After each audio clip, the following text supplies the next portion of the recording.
Welcome back to the Trick of the Week. I'm Richard Rebuffo, and this week I offer you something completely different. This week, we're going to go back to the classics of magic. This is a rope trick, and rope tricks are a staple among magicians. You know, usually you will see magicians using anything from metal rings to ropes to coins to even cups and balls, and a lot of it actually is based on the same idea. Being able to take an ordinary object, like a cup and a ball, and doing magical things with it. What I like about the ropes is that you can also demonstrate something from Harry Houdini, which is the concept of escape, being an escape artist. You can have the one rope, the small rope, tied into a loop. Put that through the big one, and tie the ends together. And the idea now is going to be to have the smaller rope escape from the bigger rope without untying the knot. So you see that sucker is on there, right? Not going anywhere. He's not going anywhere, and he has to get through that knot without, I guess, with not being noticed. Here we go. Here we go. Let's see. Let's see. If we place him on. A little shake. Here we go. Comes right off like so. Right? The hardest part is actually getting it back on. You can rock it back and forth along the knot, but even still, getting it to jump down to the second rung so that way it's on there. There we go. Just like so. Now the sucker's on. There. Come on. There we go. There we go. Now that you're thinking, obviously there's something to do with these, this end here. Well, if I take the ends off, then we eliminate the problem. No ends, no problem.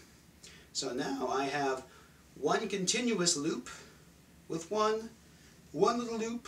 The only sets of ends are on that little loop right there. And we can put these ends back on. If we want to take that thing off traditionally, we can just take the ends, glide them back up, take them and wrap them around like so. Here we go. Like so. Wrap them around, give a little shake, and they come apart just like that. Allowing the loop to glide right off.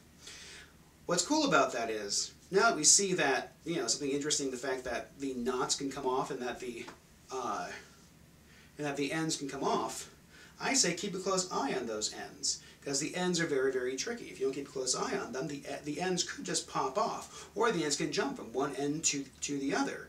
Well, actually, I'm confusing myself here. So that's 3 ends, and it's 2 ends here.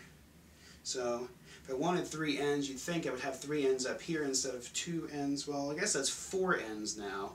That makes 1, 2, 3, 4. If I have 4 ends, I should have 2 loops, but I have 1 loop. Maybe if I had 2 pieces of rope, that would make a lot more sense. Well, beyond that, I actually have a 3rd piece of rope right here. And they happen to be the same size. Lucky me, that's 1, 2, and 3. 3 pieces of rope, all the same size. If I take the ends and tie them all together, now this is where it gets kind of fun. It's where it gets really fun, actually.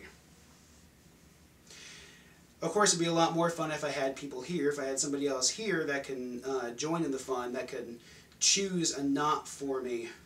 Because you may think it's kind of, might be a little fishy, a little naughty for me to pick my own knot. But let's say, for example, let's say you're here, you're present with me, and you chose this knot on this end. If that was the case, if you were here and you chose this knot, I would untie the ropes and say, that's the end of that. That rope is done. We're done. And now we have 2 pieces of rope tied together to make one long rope. If you want to make that a real long rope, I would suggest grabbing this knot and taking it off, taking the ends off like so, leaving 1 long rope. And if I untie this here, that gives me 1 short rope. That's 1 long, 1 short, 1 medium. And that is rope number 1, rope number 2, and rope number 3. You know, it's fun. Sometimes, even back in the day, the sailors would gamble and say, I bet you I can tie a knot faster than anybody else. Well, if a magician ever comes up, if anybody ever comes up to you and says, I bet I can do something impossible, I can tie a knot using one hand in one move, don't take that bet, because what's going to end up happening is you're going to lose your money.